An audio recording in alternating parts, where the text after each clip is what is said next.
cameras. Okay. 12A is here. 10A. I'm admitting them.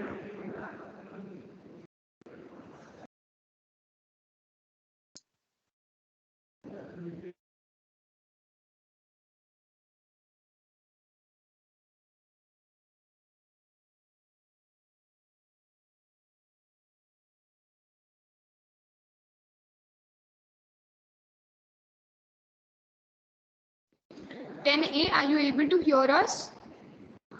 Yes, I can. Okay, fine. Can you switch on your camera, please? Sure. Am I visible? Yes, you are. Yes, you are. Yes. So 10A, you'll be speaking for the motion, and 12B, you'll be speaking against the motion. I repeat, 12A for the motion and 12B against the motion. Before that, I'd like to brief you with some instructions. First, we'll begin with 10A. 10A, you will be speaking for 5 minutes, and at the start, I'll show you placards like this chart. And at the 4th minute, I'll notify you that 1 minute is left with using the placards, and at the end, I'll tell you to stop.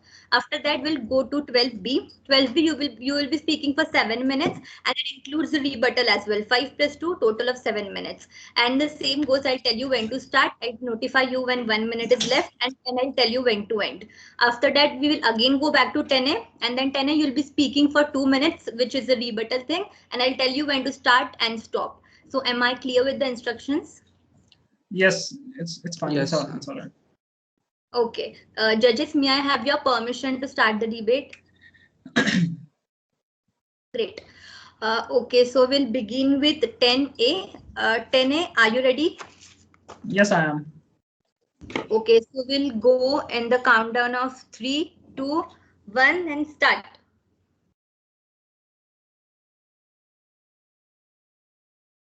Ten A.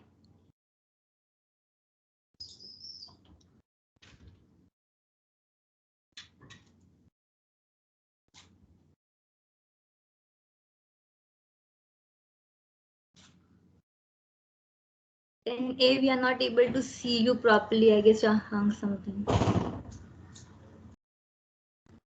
Judges and 12B, are you able to see him? He's frozen, I think. Yeah.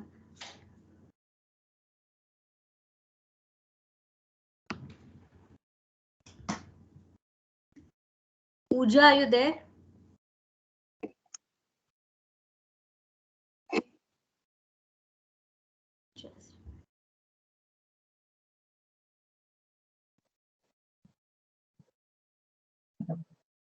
I'm so sorry. I had a net.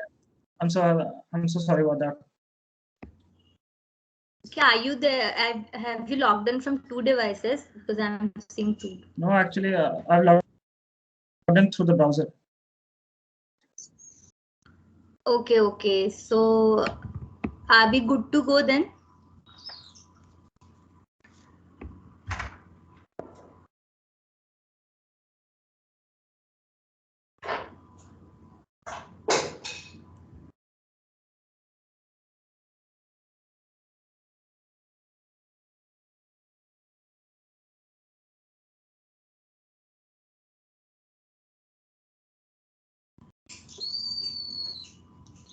Hello, 10A.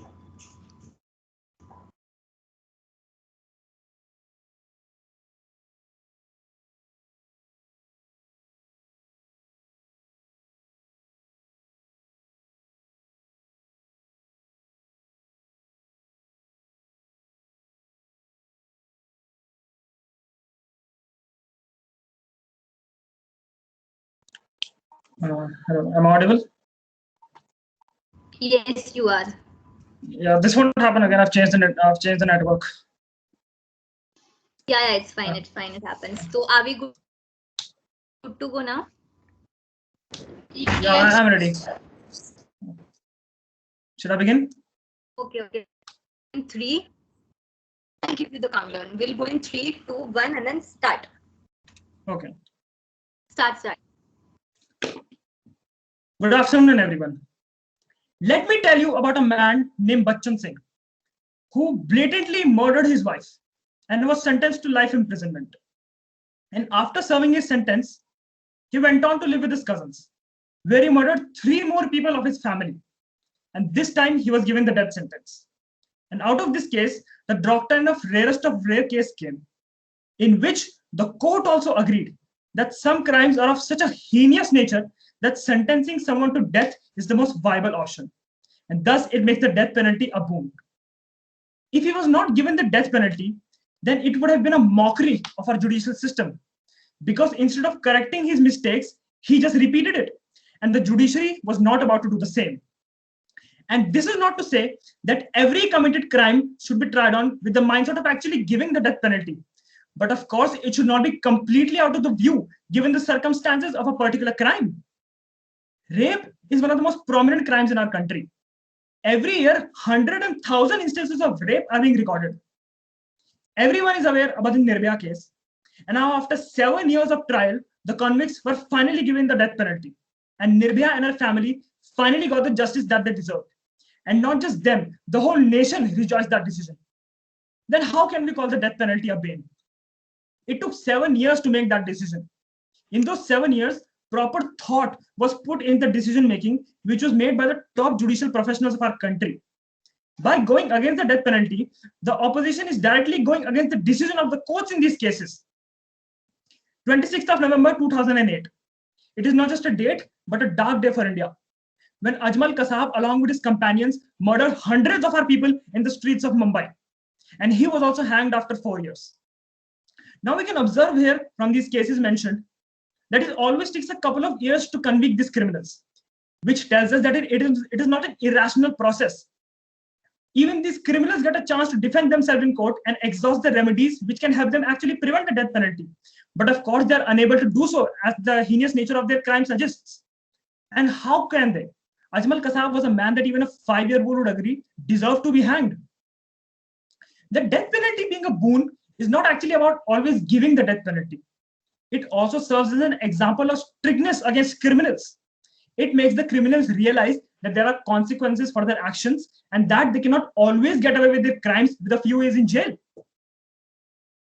Now, let me mention another argument that I'm pretty sure the opposition will come up with is that of Article 21, the right to life. And yes, there is no denying the fact that every person has the right to live as the Constitution says. But the article also says another line which the people tend to forget is except according to the procedure established by law, which means that even the right to life has certain restrictions. And those restrictions come in the form of these cases that are mentioned. And adding on to the list of cases, let me mention that of Sanjay and Geeta Chopra, mere siblings who were just 14 and 16 years of age, who were kidnapped and then later murdered by Kuljit Singh and Jasbir Singh, also known as Ranga and Billa. I would like to tell the opposition, by going against the death penalty, you're indirectly condemning the sentences given to these criminals, which is absurd. But even if all of this does not convince you, then let me mention one of the most recent judgments of that of a first ever woman to be hanged in independent India. Yes, I'm talking about none other than Shabnam, who in 2008, along with her lover, killed 7 members of her own family. And out of those 7 people, one was just a 10-month-old child. That is 7 fundamental right to life infringed by just 2 people. The opposition here is ready to defend the fundamental rights of the people who have killed, kidnapped, and raped, but seem to turn a blind eye to the people who were murdered, kidnapped, and raped. The opposition is ready. The opposition allows these convicts to defend themselves by claiming those same rights that they've infringed of other people. Do you not see the hypocrisy here? See, I know that law is based on logic and practicality, but that does not make it heartless and emotionless. We are not mere robots following instructions by the book. Our focus of discussion should change from the death penalty and focus on the actual problem, which is the society. We all know that any law made for a country is directly proportional to the society that it serves. So the death penalty is not the problem here. The problem is the society. And if the society was a good one, an ideal one, then we would not require a death penalty. But the sole existence of the death penalty proves that the society is not good. And we should aim forwards to make an ideal society. But we know that that is very impractical. So of course, that the death penalty, which has been a boon to our society since the past, will continue to be a boon in the future. Thank you.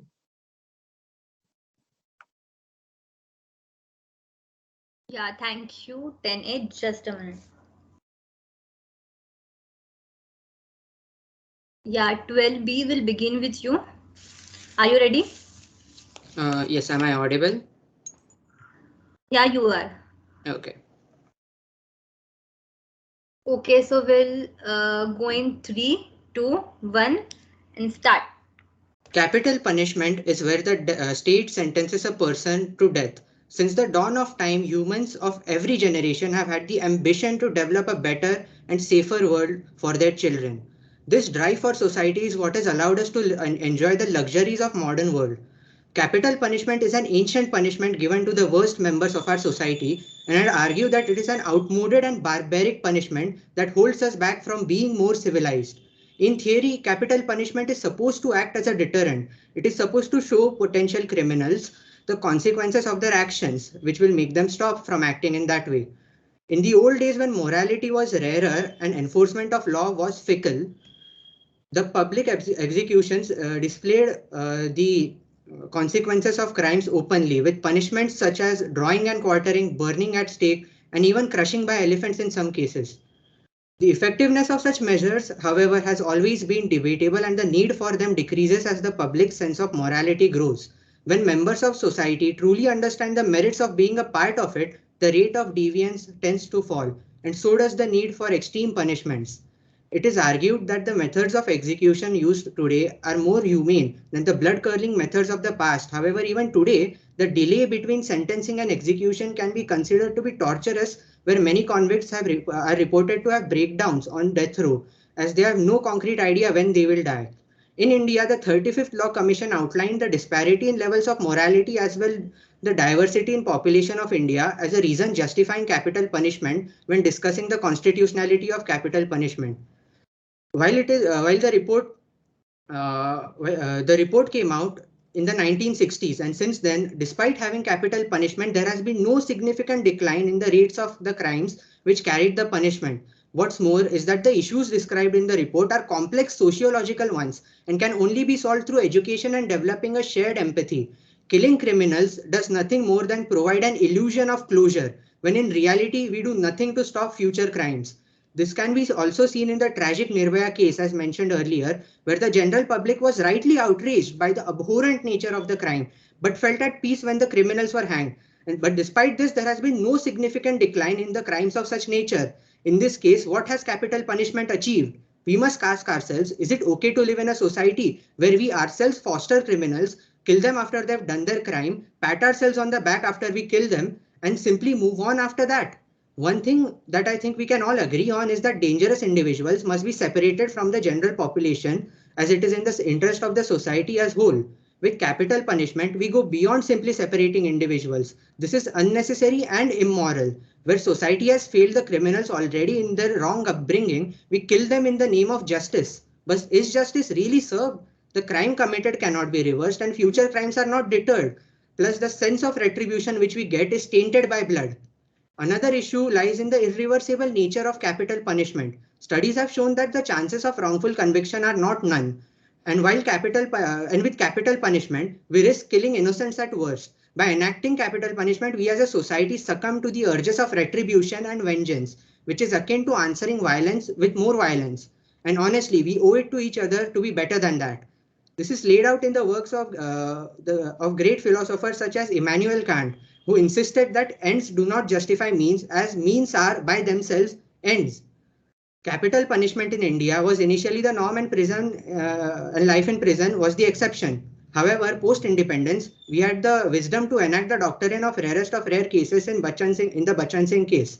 Sadly, even this system is not without flaws, as Justice P. N. Bhagwati opined in a dissenting opinion 2 years after the verdict, where he said that any system which works on special cases makes the system one which makes decisions arbitrarily, as it is up to the discretion of the judge to decide whether capital punishment is applicable. And judges presiding over these cases are, after all, human and can make errors, with a majority of those sentenced being economically and socially disadvantaged. Making the most of the constitutional remedies available to them is often a tall order, and as it is often said, Those without capital get capital punishment. Moreover, peace and stability can also be achieved without capital punishment. According to a study conducted in the United States, it was analyzed in 11 countries which abolished capital punishment, that most of them experienced a decline in the rate of violent crimes after abolishing the punishment. This shows that capital punishment is not necessary to maintain order. What we need is a rational public, a people who are more empathetic and educated. We need to invest in education and reform and get rid of the system which allows us to get away with maintaining the status quo.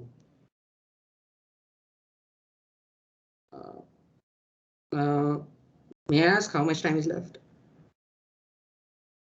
You have 2 minutes. Okay. Regarding the points made, I'll be disputing them now. First of all, regarding the Bachan Singh case, the system of special cases is not a perfect system. And when enacting capital punishment, subjective opinions of the judges can often be challenged by other judges. In this case, even when people have constitutional remedies available to them, they cannot make use of them if they are not educated in the systems of law, as they are often economically and socially disadvantaged. 1 minute left. But I'm done. Okay, no issues. Thank you. Then we'll go back to 10A. Now you'll be having 2 minutes for rebuttal 10A. So, are we ready? Yes, I'm ready. Okay, so we'll go in 3, 2, 1 and start. Yeah, regarding the point you made in your rebuttal, I would like to tell you that the criminals don't need to be educated to be able to defend themselves in court. The state provides them the lawyers to do so. So that point really is irrelevant to be said like that. And of course, and you also mentioned that the barbaric nature of these crimes in the past that you mentioned, that they were dragged by horses or they killed very barbarically. And then you said that of course it has changed.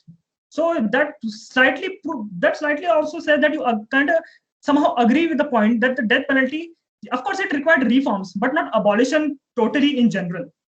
And also, you also mentioned that there was no significant decrease in the crime by keeping the death penalty. But that also goes the reverse logic, because abolishing the death penalty won't reduce crime in general as well. Because then you also mentioned some research done by the US that it requires like no significant crime is dropped even after abolishing the death penalty. Well, some researchers in the USA also believe that even abolishing the death penalty or keeping the death penalty has no relation to the deteriorating the crime rates of a country. And then you also mentioned that we should keep the criminals separate from the society. But that also creates a menace in itself, because first of all, there is a chance that they might escape, or even they're not kept in prison forever. Even the life sentence is not keeping them in jail forever. And as happened in the Bachan Singh case, he went out and killed again. So that is not a solution. Plus, it becomes the cost of keeping these criminals also puts the jail system in jeopardy, because there are various costs being put on the criminals who have caused harm in the society. Plus, how can we justify a civilized society where it doesn't punish the uncivilized people? A society to be civilized should get rid of the people who are uncivilized. And civilization is not only jail, and the people who are in jail also are part of the society. Thank you. Okay, thank you so much. 10A and 12B. We are done with the debate, and the further instructions will be updated to you later on. For now, you may leave the room. Thank you so much. Thank you. Thank you.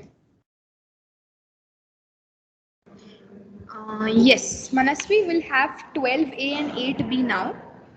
Yeah. Just a minute. Urja, actually 14B now, we are done with 14B, like in the 11A 14B wala thing. So he's still waiting in the lobby. We'll just admit him and ask what's the issue. Okay. First, just admit 8B and 12A. Yeah, did.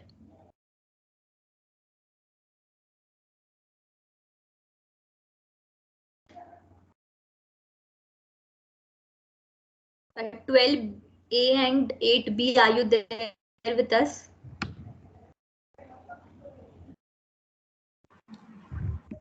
Yeah. Okay. Yeah, ma'am. This is 12A. Yeah, 8B. Yeah. Could you please turn on your camera?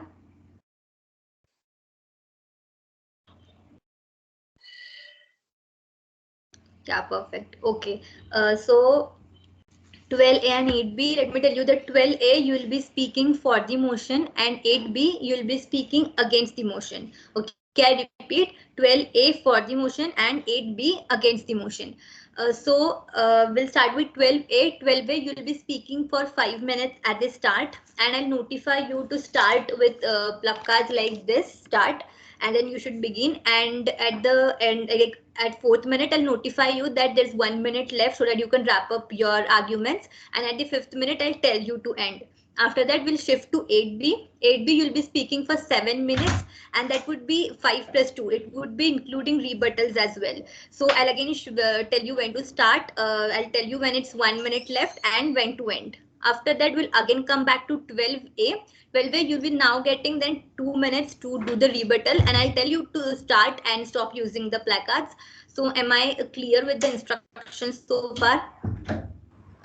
Actually, you are clear, but I am not able to see the placards because I guess there is a disturbance in your video. No, I didn't show. I just showed the first one. This one I showed. I cannot see any placard on my screen. Same here. Yeah, judges, can you see it? Yeah, I can see it. Yes, it's visible. Can you just Manasvi, you can interject them and put it in the chat I'm box. going to speak Okay, as well. I'm going to speak as well to LS, so don't worry about that. You'll hear my voice then. and would you give me would you tell me that there is 2 minutes for rebuttal, or it's a continuous 7 minutes stretch? Continuous. You want it at 2 minutes or at 1 minute? We can give you either of it. Okay, so it's on me how much time do I have to use it on rebuttal. So technically it's 5 minutes for your speech and 2 minutes for your rebuttal, but we can give you a mark at the end of the 5th minute as well, or at the end of the 6th minute as well. So it's your choice. Okay. So when do you want to just clarify it once? 5 minutes. Okay, Manasvi, at the end of 5 minutes.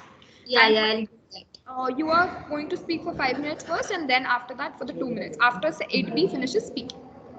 Okay, for the rebuttal. So 12B, am I clear? 5 minutes and then 2 minutes rebuttal. Yes. Okay. Yeah. So shall we begin? Judges, may I have the permission to start the debate? Okay. So we'll begin with 12A. 12A. Okay. So we'll go in 3, 2, 1, start. Greetings. This is 12A to be for the motion of capital punishments. We should forgive our enemies, but not before they are hanged. The death penalty is not about whether people deserve to die for the crimes they commit or not. The real question of capital punishment in this country is, do they deserve to live? Does a person who brutally rapes an innocent kid deserves to live, or someone who just wents around killing people is involved in terrorist activities and tends to wage war against the state, not letting the citizens sleep peacefully, deserves to live? Deserves to live for the rest of his life in relative comfort, which is paid by the public, to continue to house, clothe, and feed them at the taxpayer's expense. Isn't this a mockery of justice? In India, in a country like India, I believe that the nature and gravity of the crime should be the utmost factor to determine the kind of punishment the accused should be held with. An eye for an eye. And thus, this makes capital punishment reserved for the most heinous crimes. We talk about retribution and punishment. Let me give the reminder of the basic argument behind them. Number one, all guilty deserve to be punished. Number two, only guilty deserve to be punished. And number three, guilty deserves to be punished in the proportion of the severity of their crime. Real justice requires people to suffer for their wrongdoing and to suffer in a way appropriate for the crime. Justice A.S. Anand and N.P. Singh, Supreme Court of India, stated in the case of Dhananjay Roy Chatterjee that the measurement of punishment in a given case must depend upon the atrocity of the crime. Justice demands that court should impose punishment befitting the crime. The death penalty saves life. Would-be murderers have a better reason to think twice before they know to think twice if they know that their life is on the line. Ultimately, only the utmost severe punishment possible will dissuade the most violent crimes. I would also say that only then will it be clear that the good guys aren't messing around, because taking an innocent life would mean forfeiting your own. Messing around with this deterrence is the most effective when punishment happens soon after a crime, as you also know that a child learns not to put their finger in the fire because the consequence is instant pain. The most legal process distances the punishment from the crime, either in time or certainty. The less effective a deterrent punishment will probably be. The same was stated also by Cardinal Every Duels. The most important argument I would like to state is that it prevents reoffending. It is undeniable that those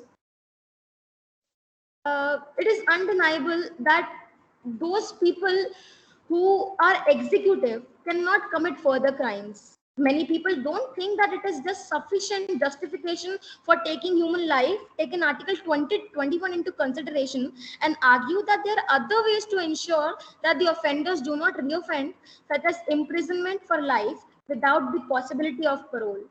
Although there have been cases of persons who escape the prison and try killing again, and then these are extremely rare, but then these are there. Some people don't believe that life imprisonment without parole protects society adequately. The offender may no longer be a danger to the public, but he remains a danger to the prison staff and the other inmates. Execution would remove that 1 danger. minute remaining. Taking this into consideration, I was also like to confer with another argument that the execution of a criminal is the best way to provide closure to the family of the victim as well.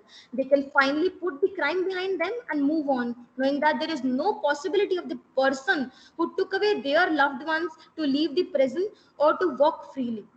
By stating these, I would also like to enlighten upon the capital types of capital punishment around the world. Hanging, which is the most common mode of execution, shooting, lethal injection, electrocution, gas inhalation, stoning, beheading. Ever realized as to why and how this term arose? How such harsh punishments came into being, and how and why did the need to punish arise? No, right? Why would someone love to hang people to death and kill them absurdly?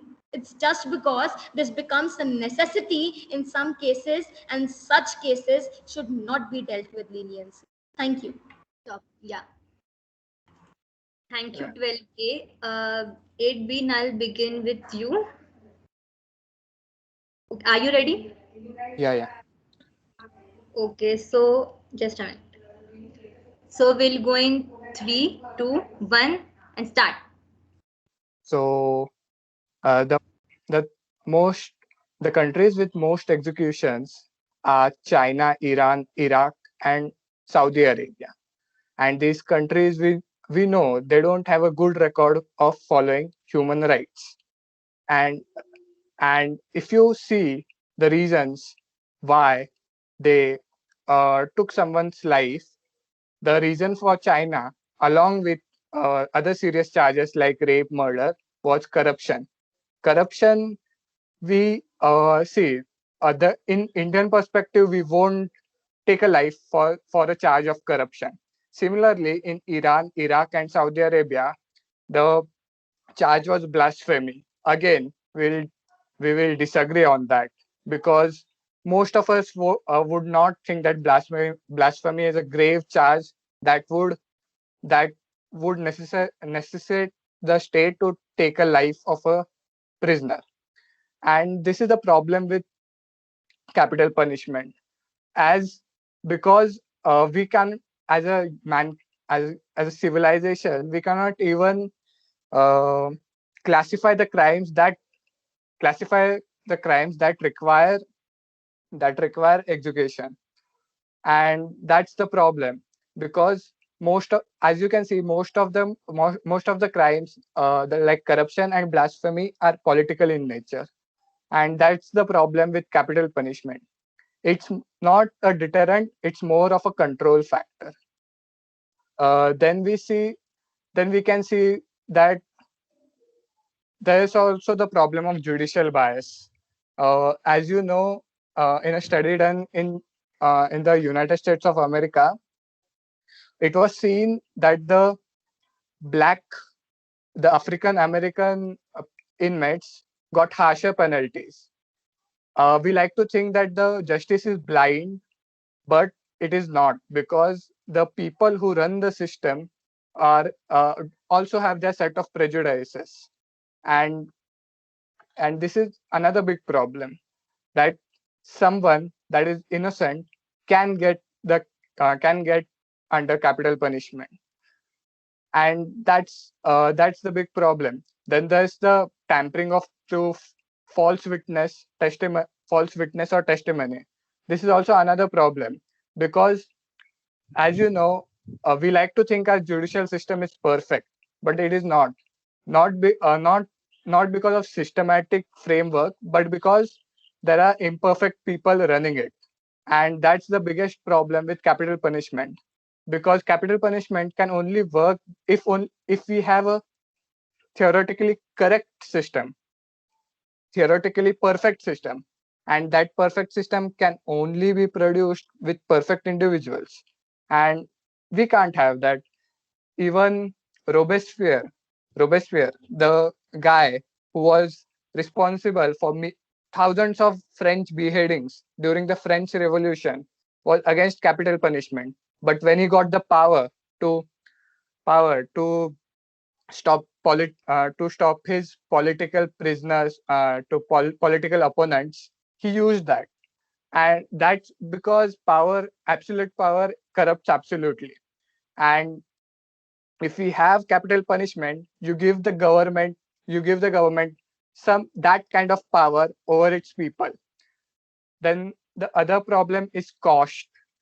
As you know, in USA, the cost of an execution is way higher than life imprisonment. In some states, it takes about $37 million just to kill that person. Just to kill that person. That's way higher, and that's taxpayer money. And I can argue that we can use that taxpayer money for better purposes. Something like bringing change in the environment that made that person do such heinous crimes. Other factor we should consider is psychological effect on the people who do the killing. That is, the executioner all over the world have PTSD. They can't sleep well at night, and that's another cost that we should see. As I said, the judicial system is not perfect, and when you make mistakes, 2 minutes remaining for rebuttal. Yeah, like it's on your discretion how you want Okay. to. And as you can see, there is no reverse way. A person when dead is dead. He cannot come back. And that's another problem. Even if the person was later found innocent, the state the, the state cannot bring him back. If he's in life imprisonment, at least we can free him, and it's the duty of state to free him and apologize to him. This we cannot do with capital punishment. Now moving on to the rebuttal. So she said only guilty, but we know that not only guilty die due to capital punishment. It's political prisoners and everything. Other thing is that we legitimize death. So to prevent murder, we murder people. That's kind of, you are legitimizing killing someone in the name of state. and it's extremely rare. It's extremely rare for someone to get out of a life imprisonment and then commit the crime again. That's what I'm saying. That it's extremely rare, and if you take the cost benefit analysis, killing an innocent person, also an extremely rare thing, is way worse than something that happens. Other thing was such heinous. The family victim's family should get some closure or something. But do we really? But can we argue that capital Stop. punishment is just a pat on the back for society and just move on with it after it's done, after they are done with that convict? That's all I have. Thank you, 8B. Now we'll come back to 12A. 12A, now you'll be getting 2 minutes for doing the rebuttal. Are you ready? Shall we start? Yeah, I'm ready. Okay, okay, I'll give you the countdown, then you start. We'll go in 3, 2, 1, start. So you talked about the Indian perspective. I would like to state that there are various important legal provisions under the IPC and the Arms Act which gives capital punishments as well. As you talked about classifying crimes, rapes, murder, human trafficking, this is not political in nature. So we should not politicize these crimes which are occurring on a human being. Okay, as you said that we can't have a perfect individual, and thus capital punishment is one way to lead them. We cannot have a perfect individual, you know that. So capital punishment is thus one way to lead them to that way of perfection of not committing crimes in future. And to do wrong for the right is not always a wrong. Okay, let me ask you a question. Can you forgive such a heinous act? For example, the Kathua rape case or the very well-known Nirbhaya rape case. Everyone knows how extensive jurisdiction that case had. Okay. Also, I would like to end it by saying that death penalty is the number which one killer of killers. Okay, so death penalty is needed to end these killers. Thank you. Thank you so much, Ca- 12A. Can I rebut the question or the debate is over? Yeah, it's over. Actually, it's the format that you could Okay. rebuttal when you're given 7 minutes. Okay. Yes. Thank you so much, participants 8B and 12A. We are done with your debate, and we will update you with the further instructions later on. So for now, you can leave the room. Thank you so much. Okay. Yeah. Yeah, so okay, I'll admit the next batch. This is the last one, I guess. Yeah, they are in. 1480 and 10B, are you here? Yes, ma'am. Am I audible, ma'am? Yes, you're audible and visible both. Yes, right, ma'am. I'm here. 14A this side. Yeah. 10B. Yes, ma'am. Am I audible? Yes, yeah, you're audible and visible. Yeah. So 14A and 10B. 14A, you'll be speaking for the motion, and Yes, ma'am. 10B, you'll be speaking against the motion. I repeat, 14A for the motion and 10B against the motion. So we'll start with 14A. 14A, when you'll speak for 5 minutes at the start, and I'll notify you with this time of play cards that you have to start.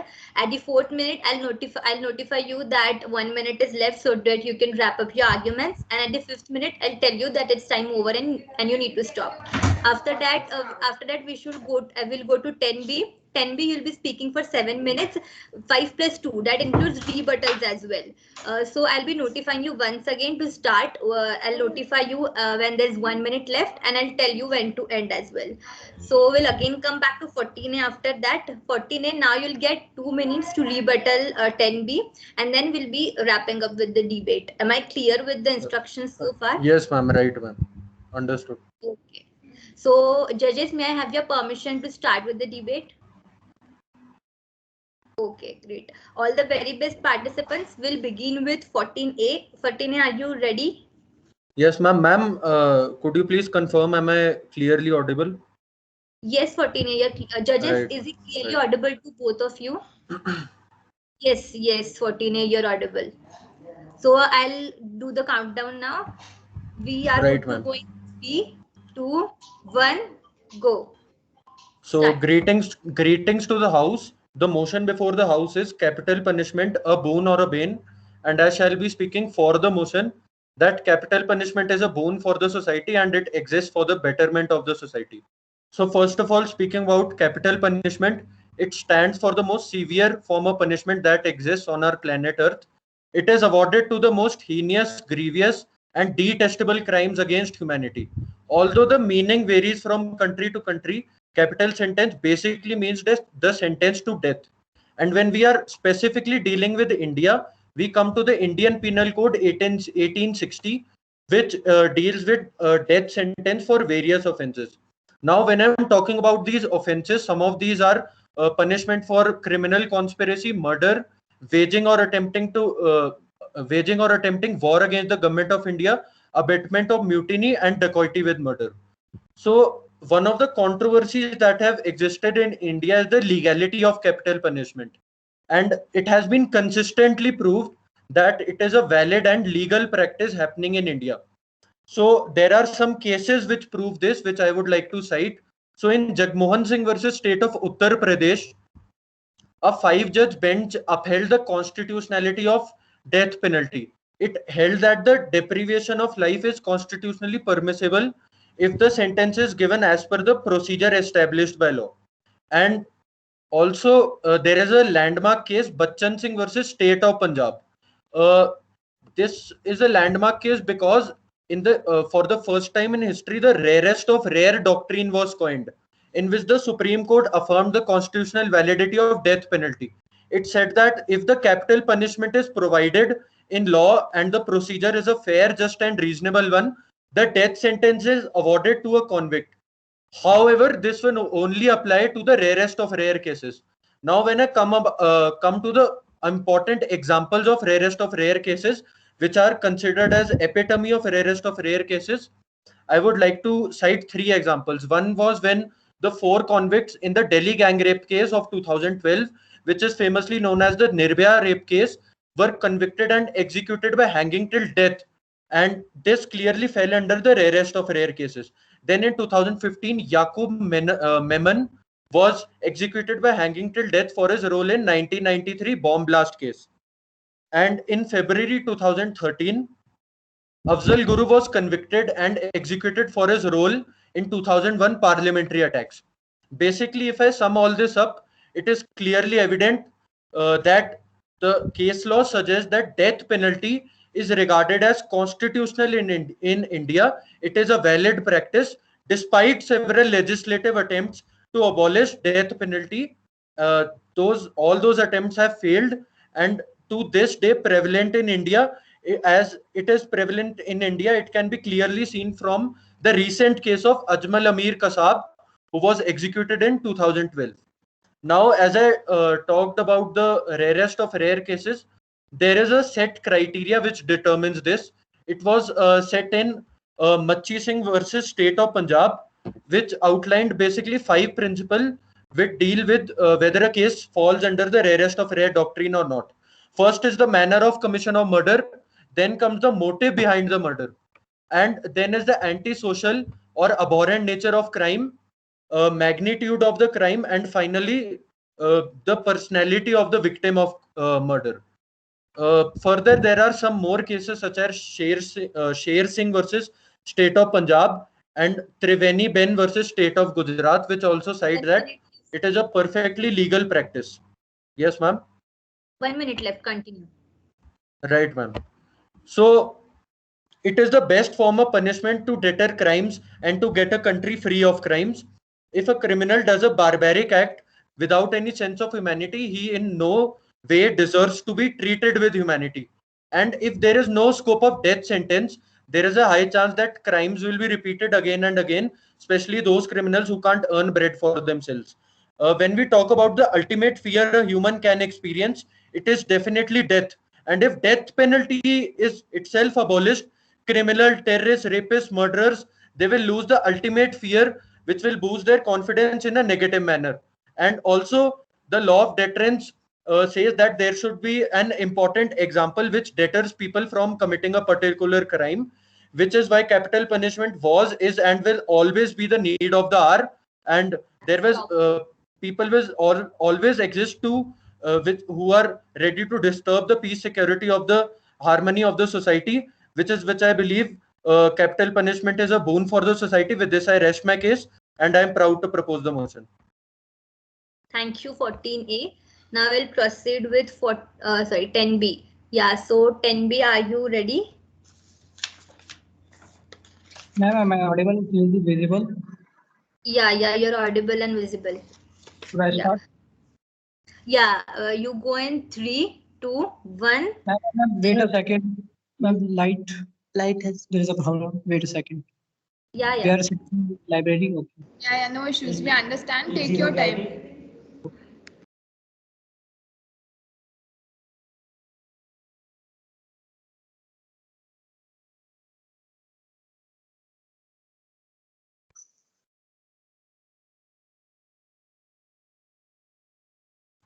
Excuse me, ma'am.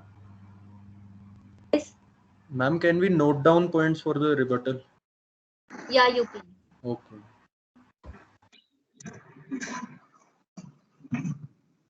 Hello. Yes, 10B, you're audible and visible now.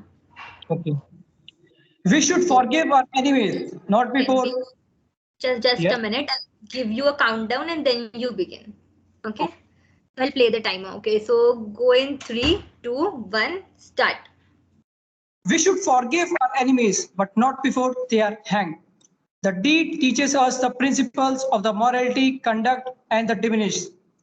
It is the time that has come that we should change the policies and the doctrine of the principles that has been followed over the years ago. Any law which attempts to kill a person is considered to be as impractical, unjust, and inadvisable. It has never suppressed the crime in the society. The opposition would have said that the capital punishment should be given in the society to a person because just a person has committed the crime. So I would like to ask him a question that will he able to kill a person by becoming a public executioner? The answer will be no, because he himself knows that taking a life of a person will be filled with the guilt by taking the life, and it will be considered as immoral and inhuman conduct. It is not a question that who deserve the punishment or who deserve not. It is a question whether the capital punishment is still prevalent in these times of democratic countries. The time has changed, the period has changed, and so the method of the punishment provided should also be changed. So today I stand against the topic, against the motion that is capital punishment. Before understanding the gravity of the matter, I would first likely to explain the origin of the word capital. The capital has been derived from the Latin word that is capitalis, which means before the head. It further interprets the meaning of the word that is beheading. Beheading was a criminal execution exercise that was practiced and prevalent in the 8th century years ago. It was at that time, it was considered as the most of the top and the highest level of execution done by the country. If we talk about the today's scenario, it is still the same. There has not been many advancement and major changes. It is still uses for executing the person. There are no methods, there are no reforms, and no techniques that has been evolved. Now that we have understood the meaning of the word capital punishment, we should know that what are the reasons for which the capital punishment should have been abolished and should be scrapped out of every constitution of the country. The reasons are, it doesn't change the behavior of the perpetrators. The aim of providing the punishment to a person is to change the behavior so that he can become a good person, he can become a good, valuable person, and therefore the death penalty should be abolished and should be scrapped out of every constitution because it doesn't change the behavior, it just simply put the life of a person to an end. Second thing, it costs the life of the innocent ones. Innocent ones are those persons who suffer the most during a death penalty. The system of the justice is bound to make the mistake. Here, to prove my argument, I would like to state a case of the Krishna Iyer versus the state of Maharashtra in the year 2009, in which what happened, that there was 13 criminals convicts who were put behind the bars for a period of 14 years, and then they were executed by the state on the basis of the decision given by the two-judge bench. So what did it show? And later on, it was found that there were severe judicial errors found in those judgment. So what it shows that even the most obedient person of the society are not safe in it. Further, the Justice P.N. Bhagwati made a certain observation and said that it is impossible to avoid the judicial errors in the system of the criminal justice. Next point. It is used as a political tools. There are many countries like the Iran, Saudi Arabia, Iraq, and even the Pakistan, where the capital punishment has been massively used in the large amount. It has been used by the political leaders to punish their opponent by putting their life to an end. Here, I would like to give an example of the Pakistan. In the year 2014, the moratorium from the execution was uplifted, and there was around 456 execution given by the state within a period of 1 year. That shows if the moratorium of the execution was uplifted from each and every country, there would be a large number of execution in each and every country of the world. Moving on to the report published by the Amnesty International in the year 2018, which shows that there are 54 countries which are still following the policies and the methods of the capital punishment, and rather there are 142 countries which has abolished the death penalty. And the reason for which they have abolished the death penalty is because they have understood that the capital punishment is not only the method of providing the punishment to its people. There are the several other methods which are available too. Amnesty International believes that it is the moral right of the people to live with the dignity, to live without the cruel torture, without the disarmament treatment given by the state. Now, coming to the scenario of India, we have the most prominent judgment, that is Bachchan Singh versus the state of Punjab in the year 1918, in which the Supreme Court made its judgment that it is the collective conscience of the society that shook the cases and not the rare cases. Because here, I would like to grab your attention by mentioning that there has been no particular definition that is given by stating the rarest of the rare cases. Moving on to the next case, that is Machis Singh versus the state of Punjab, which says that the gravity of the matter is the thing which decide whether it is the crime is heinous or not. Well, I would like to state that how much of the gratitude has to be seen, how much of the magnitude has to be verified by looking at the crimes. Moving on to the next, the Law Commission of India, which is chaired by the AP Shah, has even said that the capital punishment should be scrapped out of the Indian Constitution. At last, I would like to conclude that life is precious and the death is irrecoverable. When the death penalty is imposed upon the person, the scope of the development is completely eliminated. Justice and the law. In the name of the justice and the law, people are using the capital punishment, the large amount, for providing the changes in the society. We are massively saying that we are living in a democratic society, but still we are using those barbaric laws which has been prevalent in those times. At last, I would like to quote that death penalty is just the culture of the violence. It does not provide solution to it. Thank you. Thank you, 10B. Now we'll come back to 14A again. 14A, now you'll be getting 2 minutes for rebuttaling. So are you ready? Just a second, ma'am. Yeah.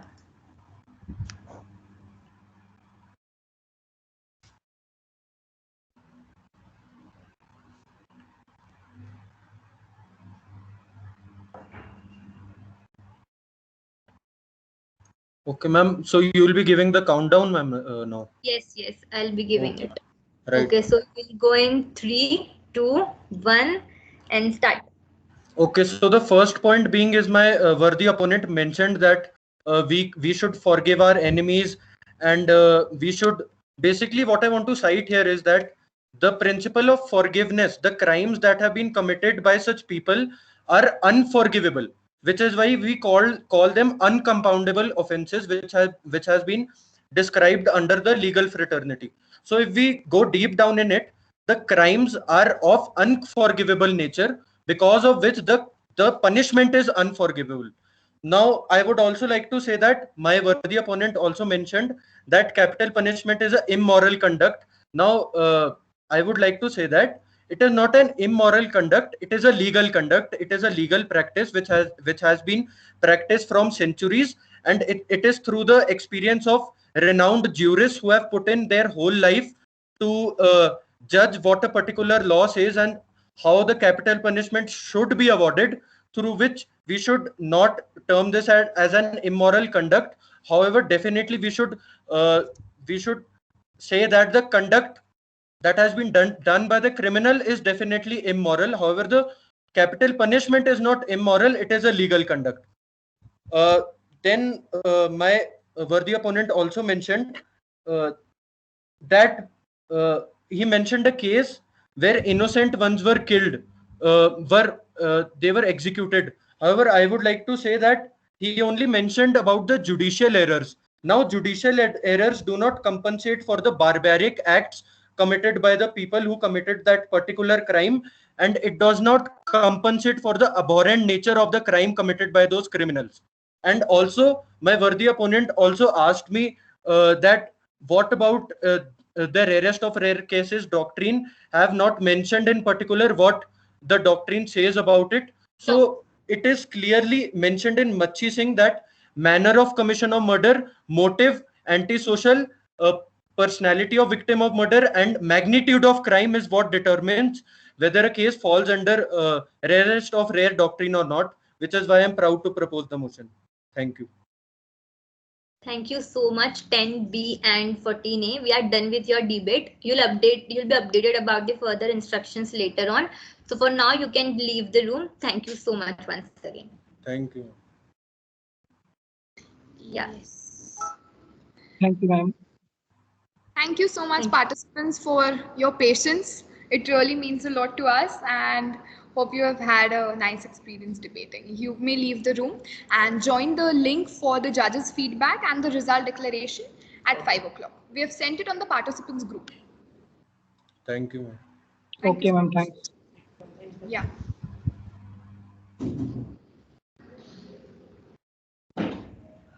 Yes, okay. Thank you so much, Manasvi. And with this, I now hand it over to Pooja ma'am, because she would want to talk to the judges and express the vote of thanks as well. Manasvi, even you wait here, and all the other volunteers who are present in the meeting from the technical team and the others as well. Yeah, sure.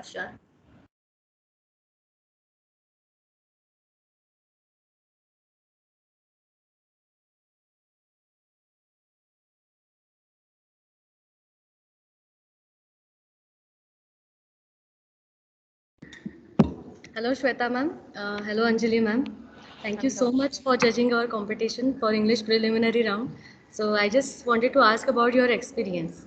How was it? Nice one. I know it was too lengthy because of so many participants, but I really thank you for kindly and patiently judging the competition. So yeah, and right now at 5 o'clock we have feedback session of judges. So there you can give the feedback.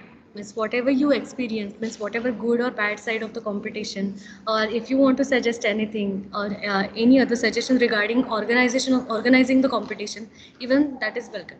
So kindly be there in the meeting at 5 o'clock. The link of feedback session is already sent on the given email ID. So there you can join directly and you can share your opinion. Anjali ma'am, thank you so much for joining and judging the competition. Shweta ma'am, thank you so much. Yeah, Pooja, I'd like to know how long will it go on, because I'm just joining from the college 20 minutes. and they're waiting for me. Okay. No, you can join. You can talk for 2-3 minutes and then you can leave the meeting. No problem with that. Even same Is it Anjali okay? ma'am. Because Sorry. is it okay if I give feedback and leave? Perfect.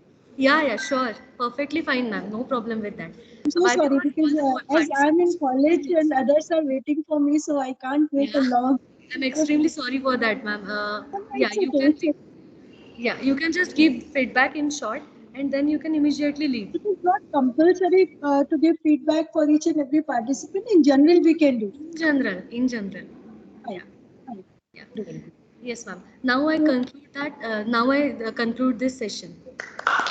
Yes, and good work, Manasvi, Thank you so much. Asta, Thank you so much, ma'am. Purja. All the team has worked very hard. Manasvi, Asta, Very Anuja, nicely. they're very enthusiastic. They handled everything properly. Thank you so Thank much. you. And very patiently they have handled the things. Yes, yes.